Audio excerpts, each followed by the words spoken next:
What a lot of you don't understand is that I don't want to see Catilin fail. I want to see Catilin succeed.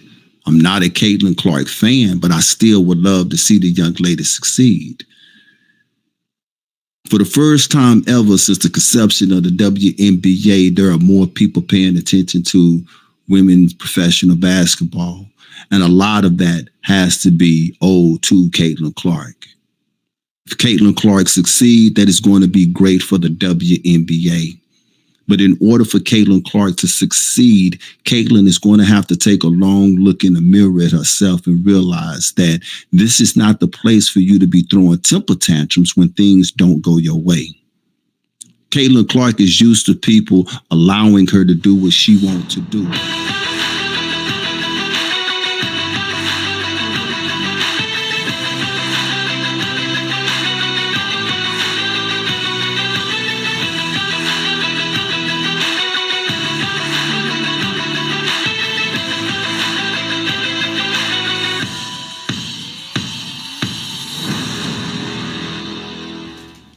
Yo, what is happening? This is Shia Yashub, and this is Mo Talk. I know I'll be a little behind on a lot of these videos, but I do get to them when I can. Between life and work, it's hard for me to pump these videos out at the rate that I would like to. But today I want to talk about Indiana Fever's last night out against the Las Vegas Aces. Look, the Las Vegas Aces is a hell of an order to come against to begin with. In my opinion, that is a team that is stacked with all-stars. That team there, being led by Asia Wilson, it's a lot to ask for a team to come in and to try to stop them. And then when you go to Las Vegas, you got to deal with a team, and you also got to deal with the home crowd. Las Vegas Aces is selling out. People are coming to watch their team play ball, and that's a great thing to do. But I want to talk about Kelsey Plum, man. And there was a tweet by Skip Bayless. Now, understand, I'm not a Skip Bayless fan by no stretch of the imagination. I normally don't agree with things that Skip Bayless has to say. The only thing that me and Skip Bayless have in common is that we're both Dallas Cowboy fans. Outside of that, we have nothing in common. But this particular time, Skip tweeted out something when that game was over with. And surprisingly, I agreed with him. I want to share with you what Skip said, and we want to talk about it. Skip said about the Indiana Las Vegas game. He said, yet another star guard, Kelsey Plum, just said, watch this, Catilin, and scored 34, while Catilin pretty much watched. There's a lot to be said in that tweet. A lot to be said. Now, I know I'm about to step into a realm that every time I step into this realm, I seem to put myself in a bad situation. But that's what I do. I'm not afraid of it. That's what it is that I do. But I watched that game, and it was a hell of a game, depending on who it is that you was going for or not going for. I saw a display of great talent, especially from the Las Vegas Aces. It was not as competitive as a lot of people thought that it may have should have been or could have been. Indiana Fever did not put on a display of great defense, but the 34 points that Kelsey Plum dropped, when I tell you that she did it with ease, it was not a loud 34. It was a 34 more of, hey, watch what it is that I do. I remember in the interview one time, Kelsey was asked, do you want people to come support you and come watch you play? And Kelsey's reply was, I don't want people to come and to support me. I want them to come and watch the Las Vegas Aces come to a WNBA game to be entertained by the product that we put on the court. You never hear people say, I'm going to support Kyrie Irving. You never hear people say, I'm going to support Seth Curry. No, they go to these games to be entertained by these individuals. And I want people to understand that we as women athletes, we put in the work to better our craft, that you can also come to these WNBA games and be entertained by by the skill set that we have. And I appreciated that answer. I really do. Because in other words, she's saying, I'm not looking for any sympathy. I want people to come enjoy the WNBA. I don't need you to come support me. This is not high school. This is not college. This is professional basketball. And what Kelsey Plum did was she displayed 34 points and saying, look, this is what you can get in the WNBA if you come watch us. Kelsey did the damn thing, man. And when I say she did the damn thing, that's exactly what it is that she did. But the flip side of that tweet that Skip put out there was, while Catilin pretty much watched. Let's talk about that. This is that soft boo-boo that I know I'm about to put my foot in that I'm not afraid of. I watched that game. And I saw Catilin get frustrated often in that game. Now, being frustrated is one thing, but being frustrated to the point where you stop playing is another thing. You, Catilin Clark, are in a position that so many women wish that they were in. You have a torch in your hand.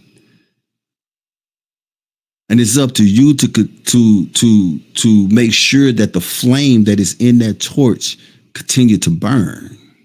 I watched you with my own eyes, and this is just my observation. And I know I may get roasted for this, but I don't care because nobody is going to tell me what I gotta think, what I gotta say, and how I'm going to feel about certain situations. I watched you with my own eyes have so much frustration to the point where you stopped playing.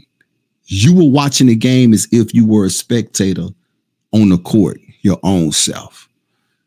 I've seen you do this time and time again. Another thing that I noticed is that when time outs was called and Christy Sides was trying to talk to you, instead of you listening to what Christy Sides had to say, it almost seemed as if you were being a little combative with her. The camera hurry up and got off of it, and you will go over to your chair and you will sit down, and you would do not be engaged with the team whatsoever.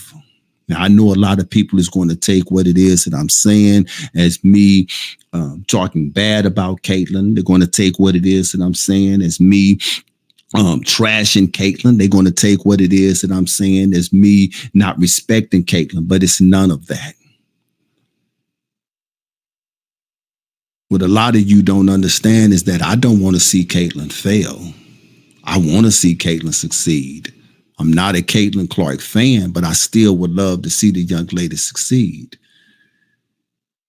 For the first time ever since the conception of the WNBA, there are more people paying attention to women's professional basketball. And a lot of that has to be owed to Catilin Clark. If Catilin Clark succeeds, that is going to be great for the WNBA.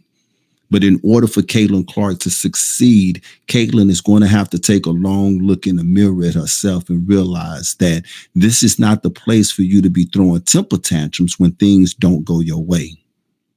Catilin Clark is used to people allowing her to do what she wants to do. But this is not high school, and this is not college. This is the WNBA. There is structure here, and there is a way that things are done here. And I know your fans, they're out there. They feel the exact same way that you feel. I've heard people say that the whole offense need to be ran through Catilin Clark, which I disagree. I believe that Christy Sides is doing a hell of a job as well, getting the most out of that group of girls that she have. Let's be honest, she don't have a whole lot of talent on that team, but she's still able to get some production out of them. Catilin Clark have a trigger that is unmatched by anybody else that is in the league. She has an uncanny way of being able to get that ball in little small windows and find open players and give them easy baskets. There is a lot of greatness to her game, but nobody want to criticize her on the holes and the deficiencies that she have.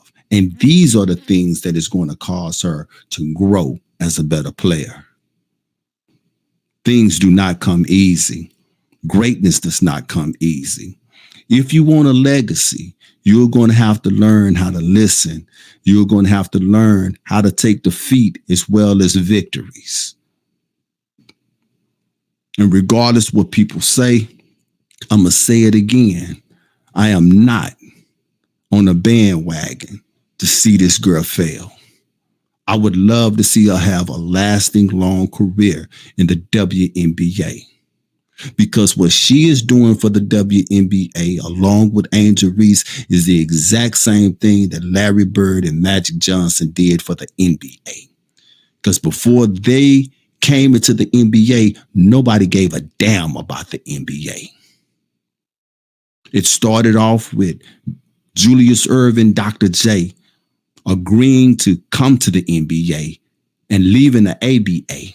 A superstar that everybody had known and everybody loved watching in the ABA came to the NBA. And then they drafted Magic and Bird. And they created a rivalry. They sent Magic to the West Coast and they sent Bird to the East Coast. And they said, you guys, you meet in the middle of the ring and duke this thing out and let's see how it happened. And they brought an interest to that game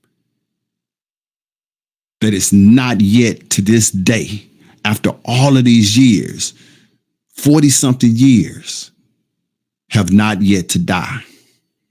And the WNBA is on the cusp of having something that great right now. So whether I'm a fan of hers or not, it don't matter. I'm a fan of the WNBA, and I recognize that she is great for it.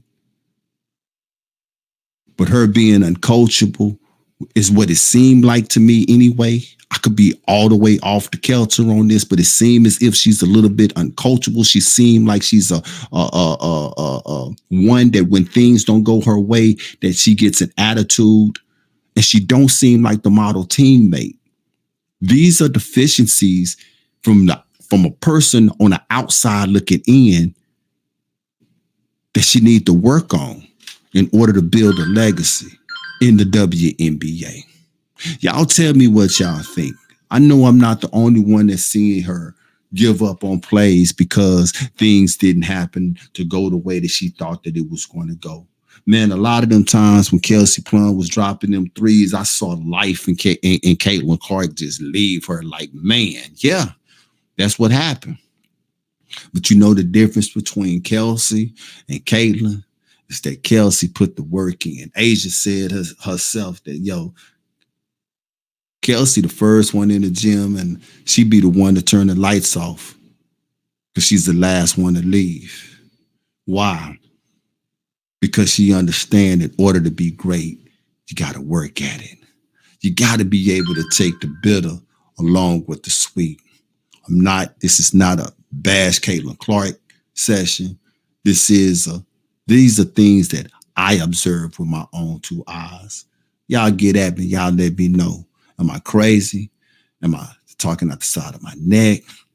Or is Catilin Clark the perfect teammate? Is she engaged in every play on both sides of the court at all times? Or is it true what I say, that there are times where she is not engaged on both sides of the court? I see her standing and watching and standing. This is She Is Your Shoe. Y'all get at me and let me know what y'all think.